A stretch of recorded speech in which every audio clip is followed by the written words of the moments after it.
Good afternoon. I don't say that very often. Thursday, the 10th of August, 2023. You're back for another episode, slightly belated, of the Tiger Town podcast with your hosts, Zach and Toby. I'll sniffle up against on the other end of the line, mate. How you traveller?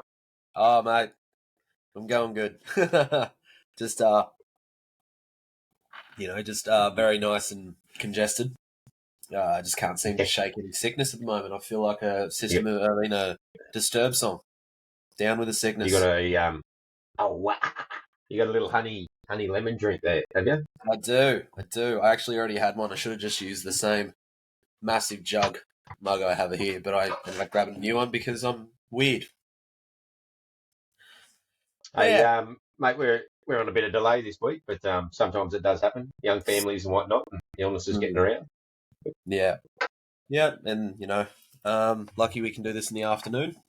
You know, you're on leave, and I'm lucky enough to have a job where I can work from home. So beautiful. Speaking of being on leave, I am on paternity leave at the moment, mate. But folks and listeners, if I momentarily have to duck out from the video stream, I may well do that. Tend to my little daughter that needs feeding or tending to. However, I'll still be available through the pod. So on Spotify, you probably won't notice a whole lot different, other than maybe a little couple of cries in the background or something, maybe from the little one. But anyway, I digress. Tends to be the favourite word of the Tiger Town podcast at the moment, mate. You just derobed a little bit. It's a bit warm this way, isn't it? It is considering it's still winter.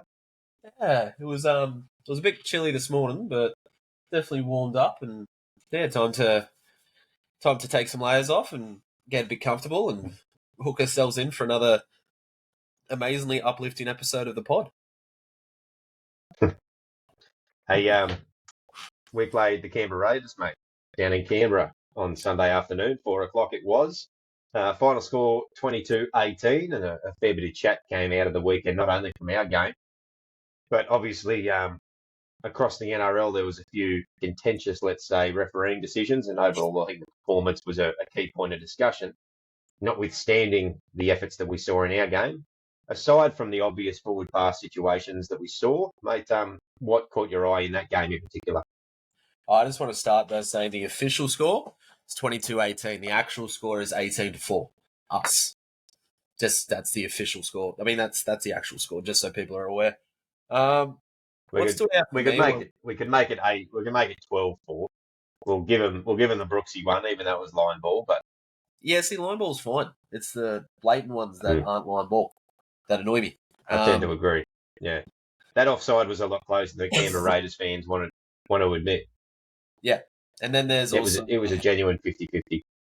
The Bateman obstruction never changed his line at all.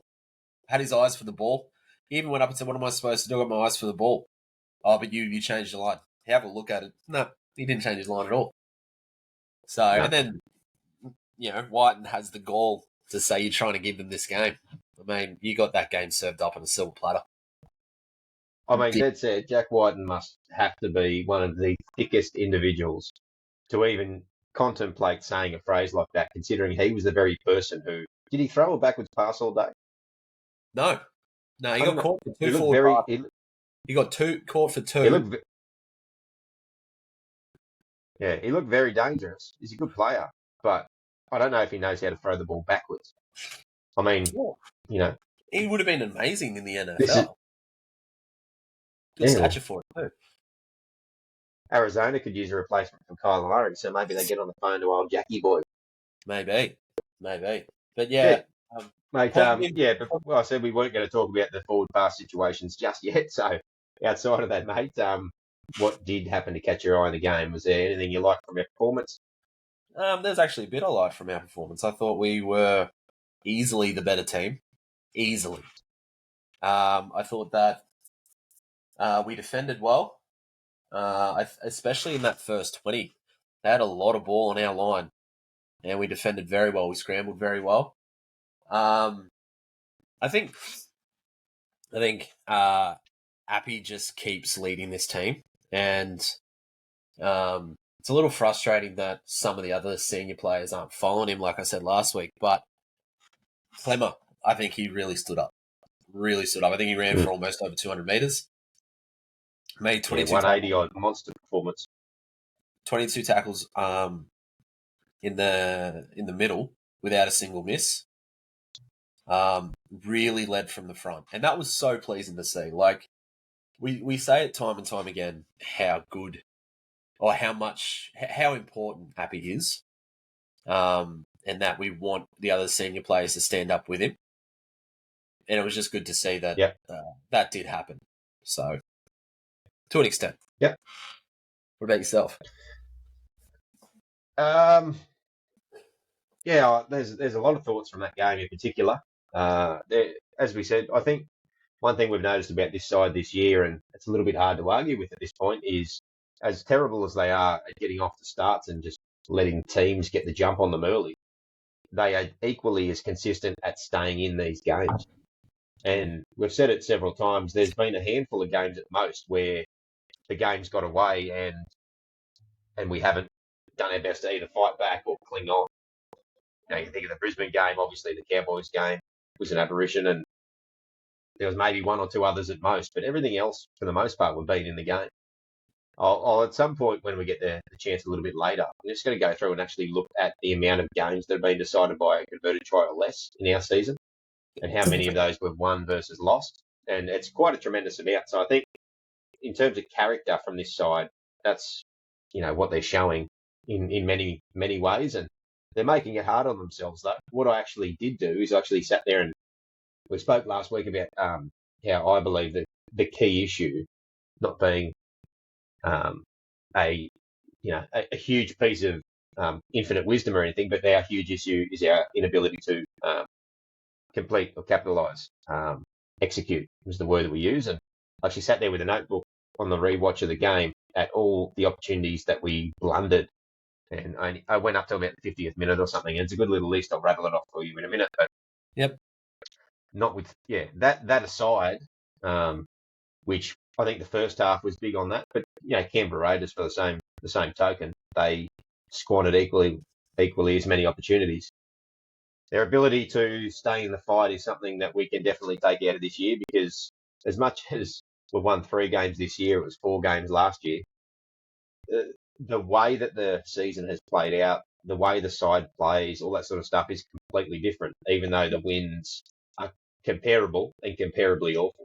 So the table performance, so the ladder performance, the results from the 2 seasons last year versus this year, very similar on the surface. But I think just, the way that it's played out is really different. And if I have to pick between last year and this year, I'm still picking this year.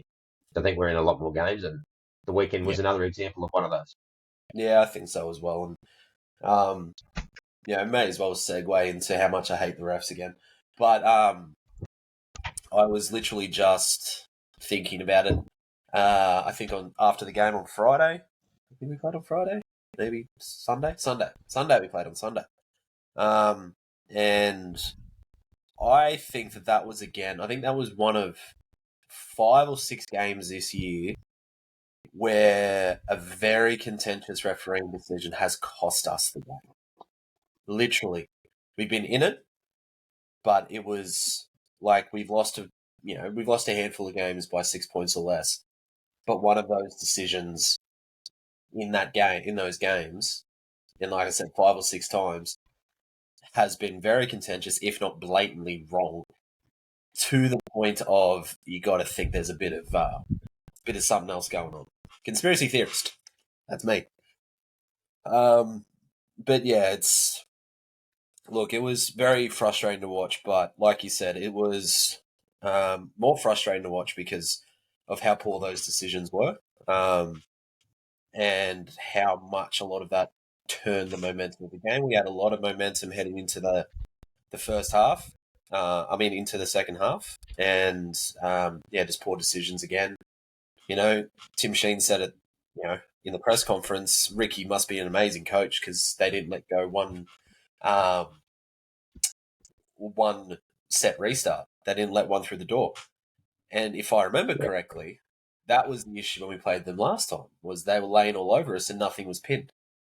So, it's, but we kept fighting. We kept putting in. I was very, very pleased with Charlie Staines' return, even though he didn't come back in the second half. I think that if they don't offer him at least a 2-year contract, it'll be an absolute blunder. It'll be ridiculous because even in those 40 minutes, he was probably one of our best. Strong runs, extremely strong in defence.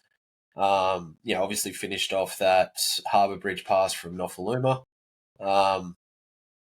But yeah, it's just that support play. Like it's happened quite a number of times. We made a good break, and one of our young guys just weren't there in support, and that comes with time, development, experience. But that to be there to support, it was only him and Brooks there, and Brooks is over 200 games, so you'd think he'd like to be there in support. But to be there in support just shows that attitude. Nothing's dead. It's not going to, we're going to try to do something here. So. Yeah, I agree. I think Staines is probably one of, if not the first winger picked, I think, these days.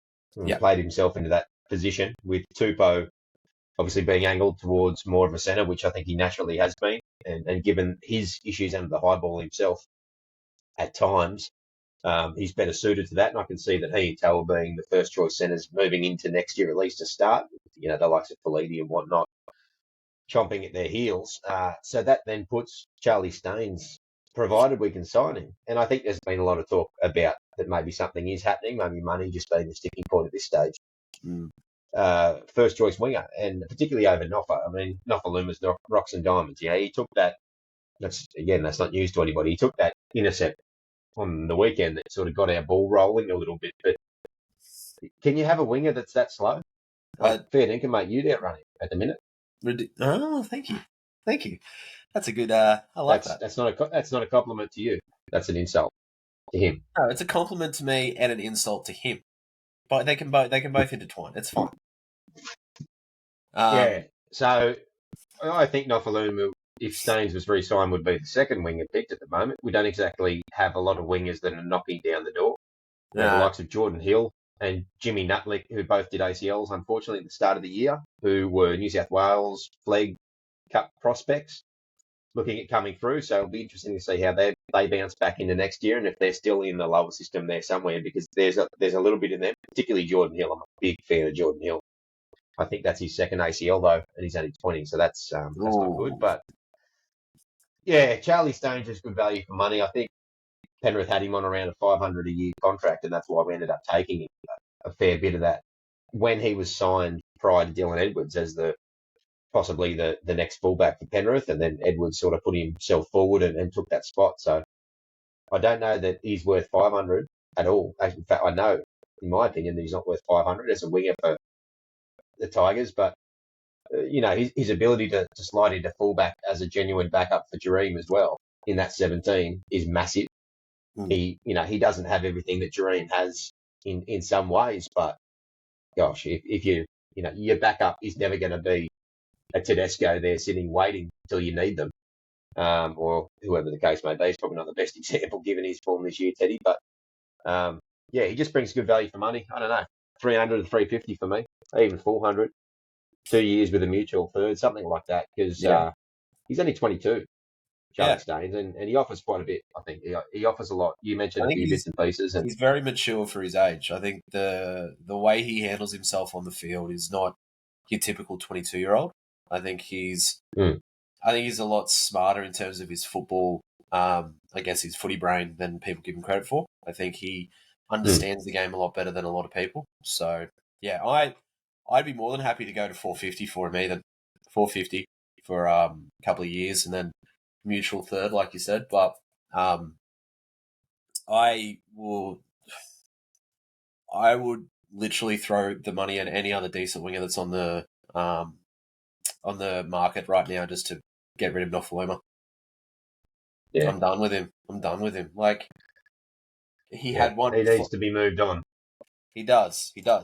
And then somebody floated, I believe it was you, and I believe it was probably a joke, swap him for Olam. He can go back down in Melbourne. Just do that. Yeah, that was a joke. But it would be interesting to see if there's still some interest from them in him. And because he's on that sort of an inflated contract, whether it's 500 or 550 or whatever it is, which is ridiculous money for a winger, even top shelf winger. And that's why I said 300, 350 for Staines. But wingers just don't command that sort of money. Even if you were to chip in, I think that's still good business. You chip in even 200 on a 550. I don't know if it's 500 or 550. But let's say Nofaluma's on 550. You chip in 200, you still get 350 back to replace. And 350 gets you a good winger. Yeah. I think because the nature of that contract of Nofaluma is because it is inflated, you can almost contribute a little bit more to have somebody else take his freight for the next 2 years because that will still free up some space. Who's probably on the market for a winger? We can just, I'll get on the phone call to their recruitment officer and say, hey, do you want him? I'm talking on behalf of the Tigers here. So, from all reports that we've read and seen, he is being shot and he has been offered to a few. So, I don't know. Sheens has a habit of being able to move Deadwood quite well as anybody in the industry. So, yeah, we saw what he did with the likes of Musgrove and Little and Peachy and these sorts of players. Gildart was another one who had been contracted this year, so he can get rid of some dead wood, that's for sure. So hopefully Nofaluma is in that situation, but it's hard to say because, like I said, there's no real wingers in our lower grades knocking down the door just yet. It's not a position that we're super flush with players. We've got a lot of utility players that can fill in, but what sort of a job are they going to do? The likes of Naden, who is MIA at the moment, Kipawa's hands just ain't it. And Toa, we agree, hands, but also probably better suited to the centres, even though he's been a bit quiet lately. So, yeah, maybe you're on the money there. Maybe we look out and see if we can recruit a winger. But like I said, there's those couple of boys there that were injured with their ACLs in Hill and Nutley, so it'll be interesting to see how they come back. Yeah, because there's no one, I had a look, there's no real decent wingers on the market, unfortunately. No one that I can sort of say, let's go after them. But yeah, it'd be nice to move on from him. We're moving on from Brooks, which is best for both parties. Noffa's another one of those that's just plodding along now. That's the thing. Everyone's like, oh, but what about that break and that pass? But then what about when there was a minute and a half to go? We had all the momentum, and he decided to try to offload the ball when it was tackle 2. Yeah. And that just typified it. It just typified everything you get with Nofaluma these days. He'll do one or two good things, but he always pays it back with negatives. And probably more negative positives most week. And in a lot of ways, he's the opposite to Charlie Staines, who is a very high percentage type player. He doesn't do a lot of high risk type things. He won't necessarily jam in or go for an intercept and have an air swing. He won't go for a really risky offload or crab across field in the hopes of getting around them and just end up driven backwards. He just plays high percentage type stuff, finishes on the edges, and sometimes you get a winger like Noffa, which is high risk, high reward, and it comes off. He might, he might make a break himself out of nothing. He might take an intercept out of nothing. He might jam in to shut down a 4-on-2 overlap, and you go, how good's that? But like I said, he's just as likely to make 2 mistakes for every one that he makes. And at a certain point, you go, rightio, well, we need to start tightening that up, even if we lose a little bit of that high risk, high reward stuff. The likes of Staines being a lot safer. Yeah, but then at the same time, you look at like you said, the Noffa and Staines are polar opposites to an extent. And perfect example was twice Noffa jammed in and they had to cover because of, wasn't communicating on what he wasn't doing, I'm not sure. But then there was Canberra created a shift to the right winger and both Staines and Tupou in unison jammed. And what that caused? The ball went over the sideline. Because they both jammed. That happened twice on their side. And that's the baton was rushed. That's the thing. Out of those two, out of Tupou and Staines, you would like to think that Staines is the more vocal one. Tupou does seem very quiet, but he is clearly, I think he's definitely suited for the centres. I think he's played better in the centres the last 2 weeks than he probably has on the wing. And that's not saying anything. He's had some great games on the wing, but he's just been more consistent in the centres the last 2 weeks, which is really good to see. But out of the two of them, you think that probably Staines would be the more vocal one. So Staines most likely would have communicated jam, and that's what's worth having twice. And Yeah. that's what you get with Staines. You get that smart football brain sitting out wide on the field. Yeah, absolutely. There's certain instances where Noffa does jam in where he actually is able to shut it down independently, and it was a bit of a couple of examples of both there. So, like you said, I think best practice is when the centre and the winger work together. So you shut down, you do that dual jam. So both players jam at the same time, and so the pass needs to be a harbour bridge, or it needs to be flat and early. Which, if you're good enough to pull it off, happy days. I think Reece Walsh did one for the Warriors a couple of years ago against us. It was like slightly forward, and that was sort of the quality of pass that needs to be if both your centre winger jam. You then have the option where your 5'8", your second row of 5'8" centre will up and slide, and then the winger jams, and then they wrap in behind. Do you remember we talked about that a couple of weeks ago? Yeah. We wrap in behind and cover. And there's a couple of examples on the weekend where Noffa jammed, and it was effective because the cover could wrap because they were on a short side. So our cover could come in behind Nofaluma. Even though they got around him, it gave us enough time to come in behind. But then there was other examples where he came in and jammed poorly, and the pass got away and they got through. And there was not enough for our guys on the inside to get in and underneath Nofaluma to cover. So, Yeah. like I said, you get everything with him. And it gets to a point where you don't want to play high risk football on your edges because that's shown to be a problem for us. You know, you can trial it for a while, and if you're getting more output than you are input, then you sort of go with it. If Nofaluma is creating 2 or 3 chances on his edges with the types of things that he's doing, even saving 2 or 3, and then maybe it's buggering up 1, so he's costing a try, but he's saving 2 or 3. Yeah, you go, right, yeah, that's a fair trade-off. But I don't think we're getting that sort of value for money. I don't think that sort of percentage is what we're getting out of him. No. I can't remember, apart from that, the break on the weekend, I can't remember him being the sole reason that a try has been scored. He's finished a couple. And I think when we played the Panthers, he finished a very good one to rack up his actual 100. Not 100 for the Tigers, but his 100. And yeah, it's just like I said, the risk versus reward is just not there with him anymore. I don't even know if it ever was, Yep. to be honest. But yeah, I think if there's anyone on the market, that'd be. I feel that we've got.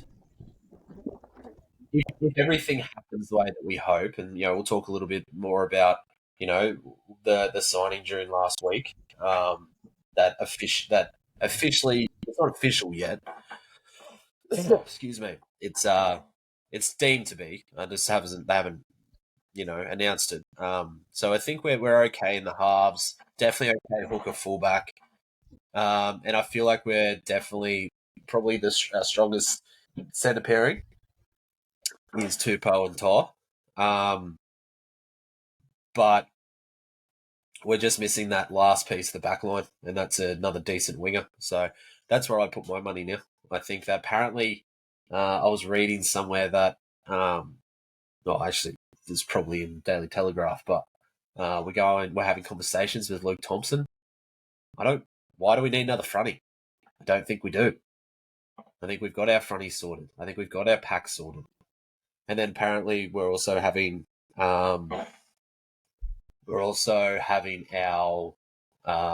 having a look at Olakau'atu, maybe. I don't think we need to. Okay, I haven't heard that. Yeah. Oh, it was bloody. What's his name? James Hooper. James Hooper said it. So where did he mention that? In his Fox Sports column. Oh, did he? Okay. Yeah. Well, that would make sense because Homoli is from Western Sydney. He's a Tartak client who we just signed the Fainu brothers and who is quite tight with Fulton as well. So that would make sense. He's from Tartak stable. And, it would make sense to me as well because personally I think not so much Bateman. I actually reckon Isaiah Papali'i is a bit more versatile than people give him credit for. So I could see a Papali'i playing lock. I reckon he's actually got relatively good hands. Or he actually, when he was at Parramatta and had signed with us, had mentioned he actually doesn't mind playing in the middle himself. So he could even be somebody who could come into the prop rotation too, depending on what the situation is there. So you don't turn down someone like Olakau'atu, that's for sure. Yeah, I don't know. I just don't think I think we need another gun winger. My eyes to finish off that back line, but yeah, Yeah, I won't I don't say no. disagree. I think you can homegrown or you can attempt to home grow a pretty decent winger or at least a serviceable one. I just think an edge threat like Olakau'atu is just giant. I think it would just offer so much. So I don't think there's any truth to that. It's obviously a bit of scuttlebutt. In regards to the Luke Thompson one, I reckon that's just throwing our name up. I reckon that's manager talk. There's no way on earth. If you look at our prop rotation, we're flush with props at the Oh moment. yeah, And then no. you look at who's coming through. Like if we just go off and list them, we've got Clemmer for the next 3 years after this year, at least. He's only 28, 29 maybe now. So he's got plenty to go. We've got Steph, who is signed long term, wants to be captain of the club. He played Origin this year. Then you've got Pole, one of the best up and coming props, playing lock at the moment, but he's a prop. And then you've got Alex Twal, Mr. Serviceable. Now, you could make an argument that maybe Twal is replaceable, but he's a pretty valuable member of that squad, at least at the moment. I'm sure he will be replaced in the coming years at some point. You then got Atasi James on the fringes. Then you got the likes of Miller coming through, Jordan Miller, who gun up and comer, but he's 18, 19 at the minute. We've got Fargutu, who just goes from strength to strength as a junior. So prop is pretty solid for us at the moment. And I can't see us paying overs for someone like Luke Thompson. Now, if you look in that $800,000. 17, who is he going to replace? So I actually don't buy that. I think that's just a bit more. We know the Tigers have got money. We know that they're at the bottom of the table. So let's link them to major big names. I don't think we're actually looking at him at all, to be honest. No, let's hope so. I don't want him. Yeah. Well, we might move on to someone that we do want, and I'm waiting for an announcement. Is last week it was pretty much confirmed that all your news that Sullivan has signed for 3 years with a option for 4. Is that a player option or is that a mutual option? I haven't got word on that yet. There was a bit of talk they were pushing for a player option, but I can't see that happening. So I would assume it would be mutual in my eyes. I think a lot of clubs in particular, and our club too, I think we've really learnt from being burnt now. A lot of our contracts that we're putting out with players and signings, I think, are very much in the Tigers' favour. So I would assume it would be mutual. We've got a couple of mutuals already now in our system, and there's not too many player options, I think, if any at all anymore. So that's my assumption, but I'm just assuming there. So yeah, it seems to be done. I think there's a medical a day or two ago, and I think you'd mentioned earlier today in the chat that you're just wondering what the hold up is. I Yeah. don't see us as one of those clubs, and it's annoying, but I don't see us as one of those clubs that is ever really in a hurry to put out announcements on stuff like that. We always tend to just sit back on our heels and do it when we want to do it, as opposed to other clubs that make stuff happen and they throw their announcement out and their fan base get a little hit of serotonin, which is what it is. But effectively, unless something drastic happens, I'm pretty certain, pretty damn certain that he's signed, so he'll be here next year. Yeah, and it seems to be that my theory of signing Sullivan might actually be the one that they're looking towards, in the fact that they're still looking at Caesar pretty hard, and that looks like that's coming to the fray, and that he will mentor the other two halves, and basically the first year will be him and Sullivan mentoring Sullivan to play that halfback position, and then in the future will be Sullivan and Fainu. Yeah, I think it's weird. It's like I should be the coach. So, pay me $500,000 to do this, I can do it. Can't handle the stress, but I can do it. May well be more than $500,000. I'm just reading at the moment that it appears as though the Aiden Caesar stuff has finally been sorted. So nothing official has been announced yet, but it sounds to me as well, from what I'm reading at the minute, that Caesar's been done too, 1-1, like I'd mentioned 3 or 4 weeks back, which is good to hear. So nice. Yeah, I need to find your sources, hey? You always seem to come out with these little nuggets of gold, and I'm like, I'll look on the forums, I'll look this, I'll look that, and then you'll come out with this, I'm like, where did you read this stuff? You're like, not giving away my sources, mate, this horseshit. And a magician never reveals his magic. Come on. Yeah. But that's good. That's good. That means that there's a high likelihood that we'll have a pretty decent halves pairing next year with a very senior halfback leading the team around, like a Chad Townsend sort of style. That's the way I see it. I think that's how that looks at, and I think that's exactly what Appy needs. I think that's what he was clearly hoping for. And I feel that, to a degree, Appy probably has a little bit of sway at the club now, and that's a good thing. I think that with his experience, he's come from success after success after successful clubs. Like, yeah, when he was at Manly, he wasn't as successful. He didn't win any premierships. When he first went to the Panthers, I'm pretty certain they finished 12th. That was Ivan's first year back. But then he's just played in 3 grand finals. So he's just had success after success. So if he's got a little bit more sway and a little bit more say, that can only benefit us. Because, everyone's like, oh, you need to bring that winning culture. You need to bring that winning culture. The winning culture only actually settles in if you listen to what the people that have been there and done that say.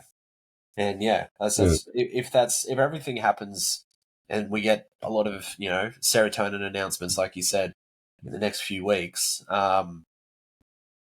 I personally, everyone will say, oh, this has been a horrible season. I would say that this has probably been the season that lifts us up, if that makes sense. This will be the season where we realise where our faults are, finally, even though, you and I have sort of said this for as long as the pod's been going on, which is almost 2 years now, but we've been saying it for the better part of 10 years, where our faults are, but they're acknowledging it now, and they're actually fixing it, which is really, really good to see. I don't think it can be understated the situation that the club found themselves in 3 or 4 years ago, or even like the Madge era, the post Ivan Cleary era. We've spoken about it a fair bit in the past, but some clubs, depending on the situation, depending on how far down the road they are with their mistakes, and I'm referring to squad, I'm referring to long contracts that are overblown, salary cap situations, stuff like that. A lot of clubs simply find themselves in the position that they have no choice but to take the long road out. And the Bulldogs are one of those, the Dragons are one of those. These are these clubs that have been down for longer periods of time because they find themselves in these type of ruts. And you get the likes of John Cartwright come out and made last week a little tongue-in-cheek dig at these clubs that need 5-year plans, 3, 4, 5-year plans to dig themselves out of the bottom. And he made a comment about, oh, we just got the culture right at the Broncos that just took off. It's like, okay, that might have been the Broncos context of the Broncos situation at the time. You also got Reece Walsh. If the Broncos didn't have Reece Walsh and Adam Reynolds, I guarantee you they would be mid. But even just those two, Reece Walsh and Adam Reynolds, they would be mid-table at best. Yep. Reece Walsh's form has him at about $1.5 million this year. He's the best fullback in the comp this year. Easy. He's better than Dylan Edwards this year. Easy. He's all over Teddy. He's all over Dylan Edwards. And those, so let's not pretend as if a bolt of lightning, Reece lightning as it were, didn't help them. And so when you're talking about this being the year we sort of needed to have to pull ourselves out of it, and I think that we've spoken about it, a lot over the past, that sometimes certain clubs, depending on how big the hole is, it does take this long. Now, in the meantime, you might be lucky and you might still be able to get wins and finish mid-table. Or in the meantime, your squad and your salary cap might have done that much damage, and you also might not be getting a whole lot of luck with injuries or results or referees or whatnot in the meantime. And you're rooted to the bottom whilst you're trying to rebuild. That's where we are. Our squad was that bad, our salary cap was that bad out of shape, and we've also happened to have a couple of years where we have had no luck. Yeah. So, you combine all those things together, and they turn into wooden spoons. But they could equally have been a 14th or a 13th for 2 years. They could have easily done that with an extra couple of wins and a bit more luck and a couple less injuries. We could have been 11th or 12th whilst we were doing this rebuild, and then we still would be looking on the up next year. We're not. we've had a few things go against us, as well as stuff of our own doing, and that has culminated in where we are. Yeah. I know. I'm excited about next year, and I think that we were excited heading into this year because we'd solved half the problem, which was the engine room, and we've seen the benefits of that this year. We didn't even get a chance to see our spine combination combined much at all this year, if at all. I don't know that Buller ever played with Dewey. I don't know that we had too many games where we even had, what did we have? Then the backup was probably the best options. Then we're probably having Brooks and Laurie in the halves. That's been 2 games that we've seen, and they've looked reasonable in those 2 games. Played pretty average, and I guess really we pushed souths, and then we should have beaten Canberra. So anyway, I'm going around in circles. But next year, because we've figured out this engine room, well, now the halves. We've been crying out for the halves to change for 10 years in many ways, and that's always been that, well, what's that incorrect cliche about the definition of insanity? Doing the same thing, expecting different results. That's actually not the definition of insanity, and that is one of the worst sayings that people say. It's false. But there is a point to that sentiment, which was the Brooks thing. We now are going into next year, for better or worse, we'll have most likely we will have an entirely new halves combination, most likely being Caesar and Sullivan, with Fayunu waiting in the wings. I am interested into how it's all going to play out, and at the very least, I'm excited because it's something new. We have changed an area that struggled this year. The engine room and the forward pack didn't necessarily struggle, and they did quite well. They could have probably even been a little bit better in some areas, but they've been, on the whole, the forward pack really good. The halves were what let us down, and then the backs offer an extension of that. The backs have started to improve, and the benefit of the backs are that we've filled a couple of those spots. Tupou gets a spot. Toa, particularly if he can find a bit more consistency, probably nails a centre spot, and then Buller is our fullback for as long as he wants. So the back line itself is looking a bit better.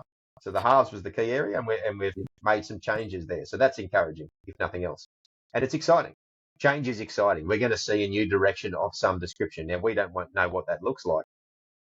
But the age-old adage is, it could never get worse. Well, it could always get worse, but at the very least, it'll be exciting because it'll be new. It'll be different. Yeah.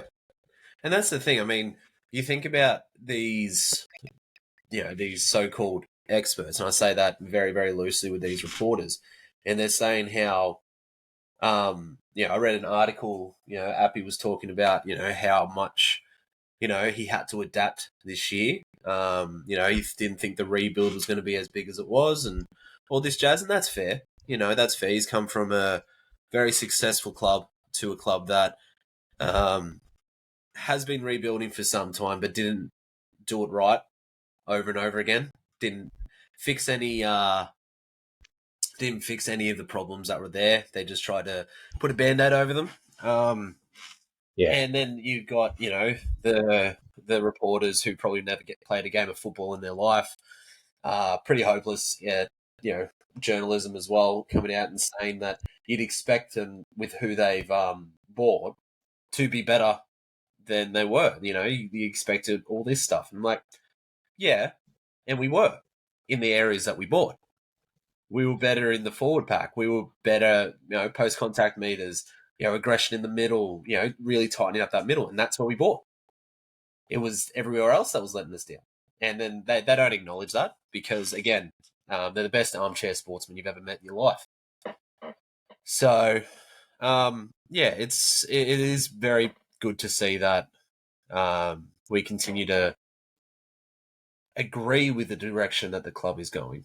There's definitely been times in the past where we put our hands up and say, I have no idea what you're doing. I think it's the longest streak we've ever done a podcast where we haven't mentioned the shit that Justin Pascoe does out in the open sometimes, because it hasn't been a focus of him. It's like everyone's sort of moved on because no one really cares about that anymore. So now they're moving on to, they've decided to move on to other areas. So, yeah, it's good to see that we're... What are you saying?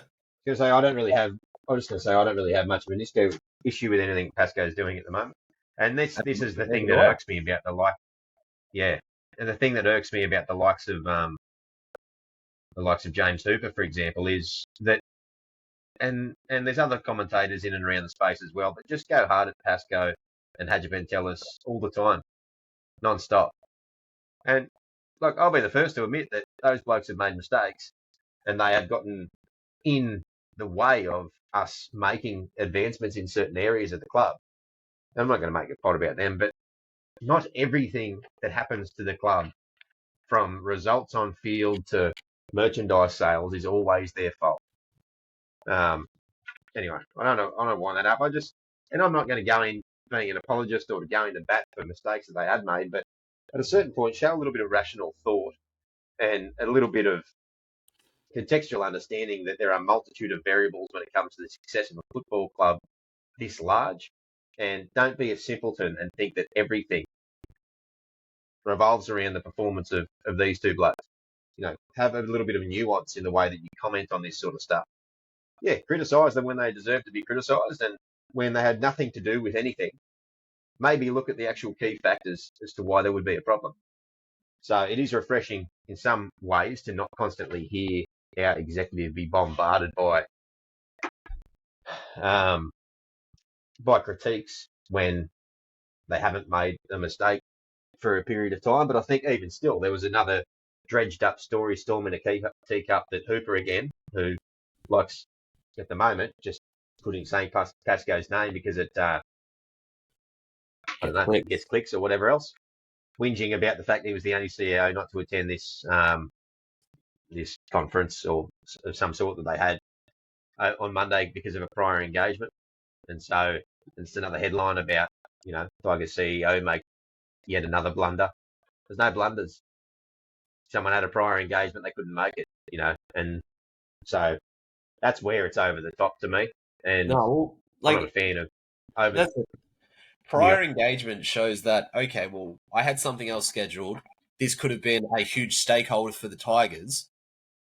I can't make it. If it was last minute engagement and it wasn't anything to do with that, you could sit there and say, okay, but to sit there and say a prior engagement, he's really dropped the ball. I'm like, what was the prior engagement? Tell me what the prior engagement was, and then we'll actually believe anything you write. So, I've been critical of Pasco and Hadjibentelis in the past. I think that they've pissed me off to a point where I've vented about them, and I want them gone, I want them this, I want them that, and that's me, acting out of emotion, acting out of, not just over everything that was happening at that point in time in terms of the Tigers. But look, at the end of the day, if I'm not hearing anything about him or Hadjibentelis, if they're not making headlines for me for all the wrong reasons, I'll just let them be. Yeah, which is exactly all we want. Stay behind the scenes and do what you need to do, and we won't be talking about you. I've sent emails to Justin Pascoe thanking him and complimenting him on some of the stuff he's done for the club as a representative of our podcast. And I've also sent emails critiquing. I didn't approve same thing, and saying, well, that's all right. I didn't approve the rants that you go on about him anyway. But the point is, that we're not, you and I, so to speak. We don't sit on either side of the fence when it comes to anybody in that football club.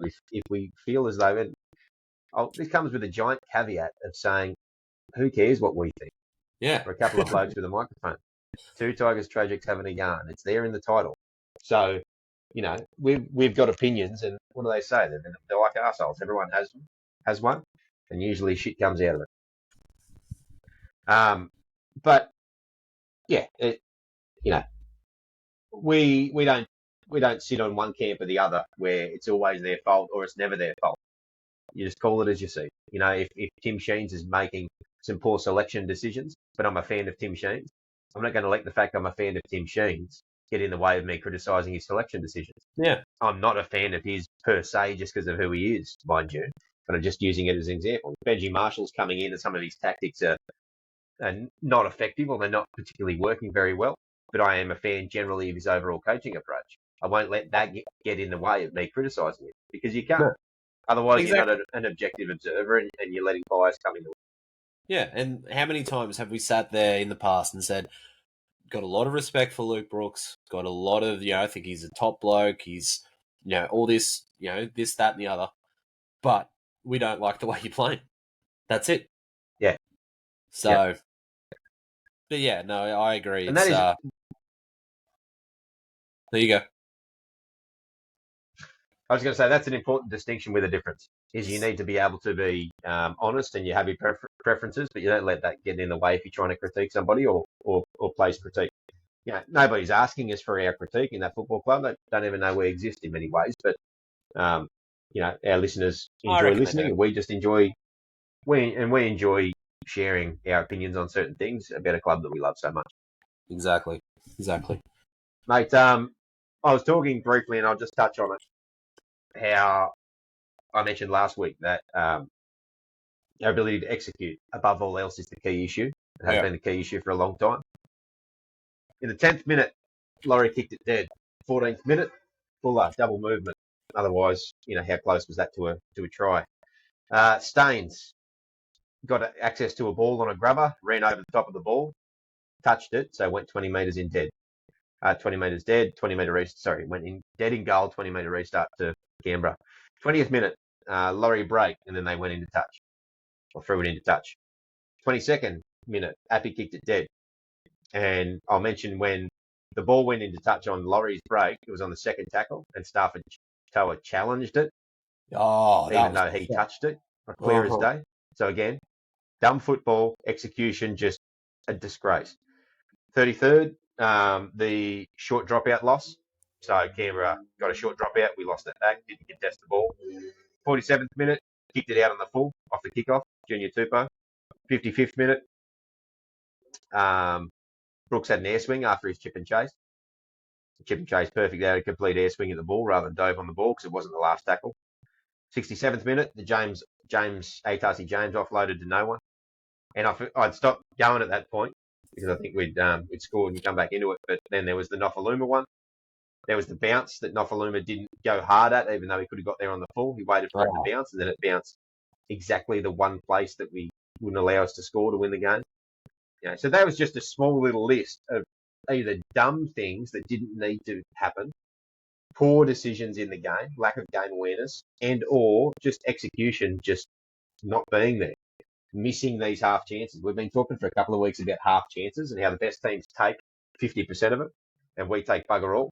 There is a list, mate, for you of 8 or 9 that, and I probably missed a whole bunch too, of chances that, whilst they weren't all leading to tries, they were coming close. Yeah, and that's been the story of our whole season. Like, we think about the first 8 or 9 or 10 rounds, the amount of times that we would get in the opposition's 20, and just poor choices every single time. It's just been the story, and I'm hoping what's going to be a bit of a difference next year is, everyone's like, Brooks is like, Braith Anasta is the biggest Brooks supporter there is by far, and that's fair. Excuse me. And but he was like, Appy and Brooks have been the best players on the field for the Tigers. Probably in the last 6 weeks, maybe you could probably say that. Like, before Brooks got injured, all that jazz, you could probably say that. You've got to throw Buller in there somewhere. I'd probably say that Brooks would be in the top 3. But where's that been for 2 years? He just, with those sort of moments, you've got to own them. 1 second, my daughter's just decided to come and join the podcast. Give me 2 seconds, guys. That's all right, no worries. I'm in the same boat at the moment. The battles of a couple of young fathers. I'm just getting a bottle for my daughter myself. But mate, the whole Brooks argument about the ability to execute has been a big thing for a big time, obviously. But the other consideration that comes with that is going to be the fact that he coming back. We can only judge someone on what they're providing with us at the moment. And Brooks, undoubtedly, since he's come back from that hamstring, has been quite good. I might add, quite good. But I might go off on a little bit of a tangent there, or not even a tangent. I might even use that as a bit of a segue, I should say. I might segue into next week's game and talk about this upcoming game against the Warriors because it's worth a bit of a chat. What do you think? It is. It is. So, it's mate, definitely worth a bit of a chat. And in a gesture to the Warriors for what they did during COVID, we have chosen to take our home game over to Hamilton in New Zealand, and we play them on Saturday at 5:30 p.m. our time in Australian Eastern Standard Time, mate. What do you think of that move? Do you agree with it? Do you like it? 100% agree with it. I think for everything the Warriors did during COVID, a lot of them were away from their family for big chunks of time. I was actually rallying and I was hoping that, people would be a little bit more sensible about it. Is all this year, every Warriors game should have been played in New Zealand, regardless if it's a home game or not, because of the fact that they had to play 2 full years away from their home. 2 full years. So I'm a big, big fan of it. I think that that's exactly what a lot of clubs, and I think a lot of clubs have done. But that's, exactly what we did. And I applaud the higher ups for doing that. So what about yourself? We're the only club that actually took a home game over there. Oh, really? Yeah. The I only thought more club. people did. I'll say the same I don't agree with the thing rest. that I said.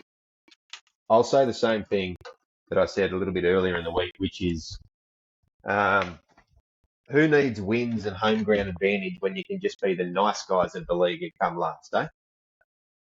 I understand what you're saying, and I understand the argument, but at a certain point, I don't give a flying fuck. This team needs to win football games, and you can do so many gestures in the world other than take the one few advantages you have as a struggling side, take a game over there as the gesture. Because what does that do? It takes away our home fans' rights to go to a game ourselves. So you're taking it away from our own fans. You're also then basically saying to the fan base, look, we don't need advantages. We don't really care about wins. We know it's going to be harder over there, but we're going to do a nice thing first. Look, I understand it, mate, but in my eyes, it's just another example to actually criticise the likes of Pascoe and Hadjipentelis on a decision where they are putting other variables or other KPIs above football field wins. And in my eyes, that's one of the key problems for this club for a little period of time. And they need to get the priority back moving forward to how do we get the most amount of wins in the first grade football team. And this is not one of those decisions. And I think that's why it sits a little bit unwell with me. There's any number of things they could do, mate. Like the Broncos put like a thank you patch on their jersey. You could give them like gifts of whatever or this sort of ABC. So, look, yeah, I get it and it's nice, but I'm a little bit. Yeah, I'm definitely against you. I'm a little bit tired of being the nice guys of the league. I want them to start actually focusing on wins. Look, I think it's a great gesture, and I think that more clubs should have done it. I think that, I'm 100% supporting it. So yeah, you and I are definitely on the opposite sides of this one. So That's right. It is what it is. Mate, that's all good, and they were allowed. You're entitled to your incorrect opinions. I always say. So that's why we're here. You're entitled to your uncompassionate opinion, but yep. Uncompassionate. I'd rather be incompassionate. Uncompassionate. I'd rather be an incompassionate winner than a compassionate loser. Non-compassionate. Yeah, well, lacking compassion. Maybe this is just a gesture where the football gods will actually, help us. Who knows? But you know what? Again, next year can't change next year we're essentially back to Campbelltown and Leichhardt for the most part, as far as I'm aware. So that's good news. We can focus 2024 and beyond on getting a little bit back to home base, which would be nice. Mate, let's go through the side here. We've got Jerome Buller at fullback, Nofaluma and Junior Tupou are the wingers. Asu Kapoa comes into the centres as Tupou pushes out to the wing for Staines, obviously, and Stafford Toa joins Asu in the centres. This week, Dane Laurie and Luke Brooks are the halves once more. Stefano Ikamanu and David Clemmer on the props. Api Coruscant is the hooker and captain. Papali'i and Bateman on the second row, and Pole locks the scrum.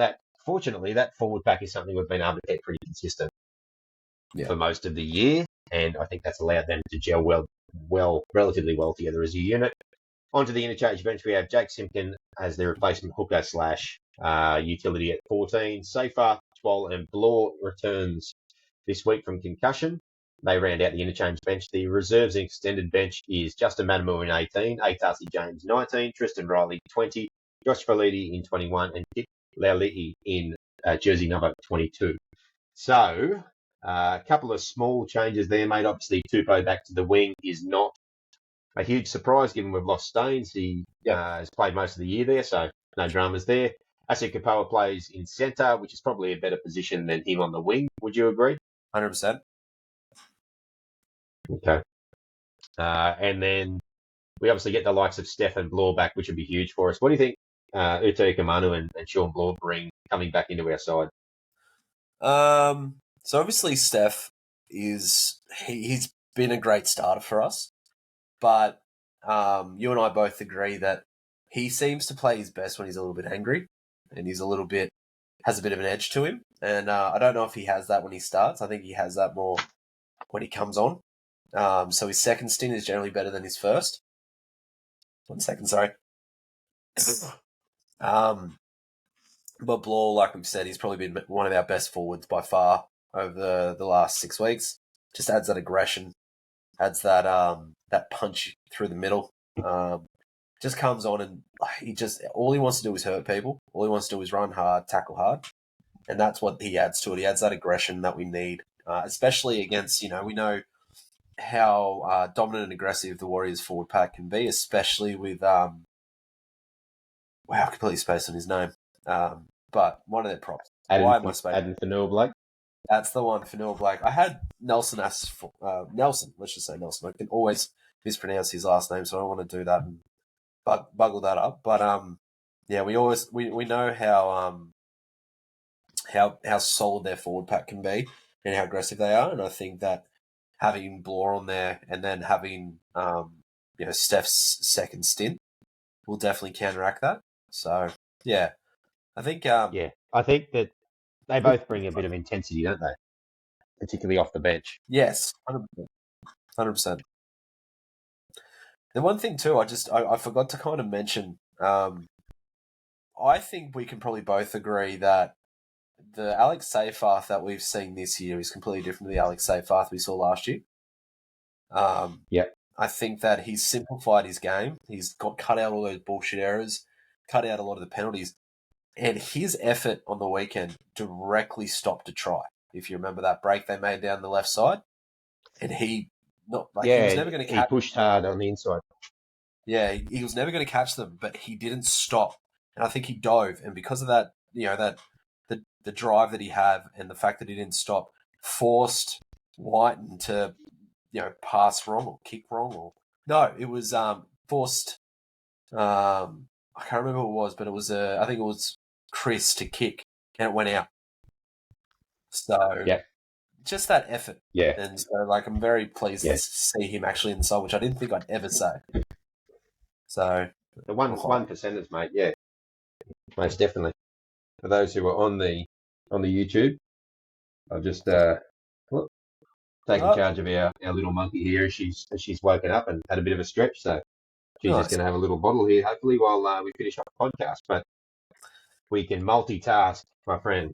We can. We can always do that. Yeah. I agree with you on the Seyfarth front. Our major issues with him in the past couple of years, as you well know, has been the silly penalties and the mistakes, and he would just have the smarts of what were we describing him as? A drunken Labrador. Drunken Labrador, yeah. He's all energy, and he's all arms and willpower, but he made a few mistakes. So, he doesn't look. His name on there doesn't fill me with a great deal of excitement, but it certainly doesn't worry me, I guess, like it used to when it was prone to those couple of little errors.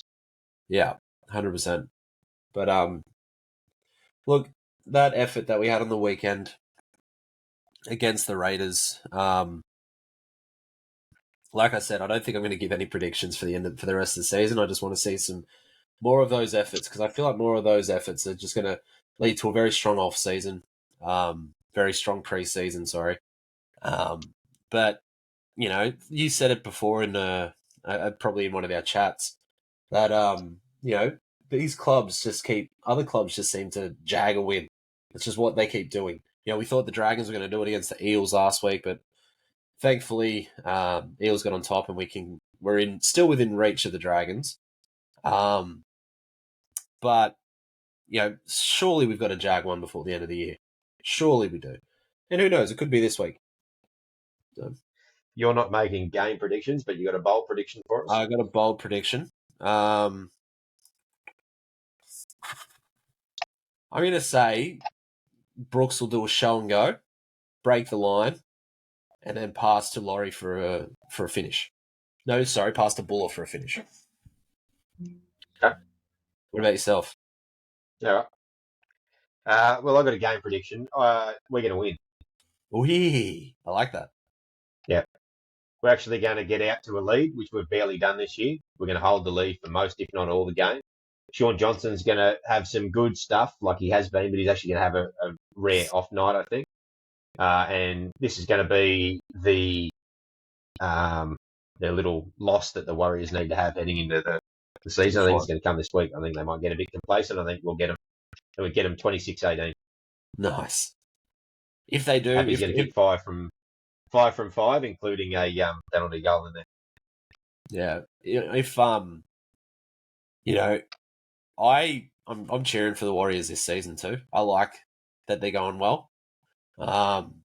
So if they make the top 4, I'm going to cheer on them the whole way through. So, yeah, look, I like they're that. one of those sides. They're one of those sides that are hard to dislike. I think in a lot of ways. I disliked them for a very long time because they illegally knocked us out of the finals in 2011. 2011, yeah, I understand that. That makes sense. That's logical. Yeah, but yeah, they're not the type that tend to rub a lot of fans the wrong way, and people do like to see them succeed, I guess. I'm not a massive fan of any other side succeeding, particularly a perennial struggler. I want it to be us.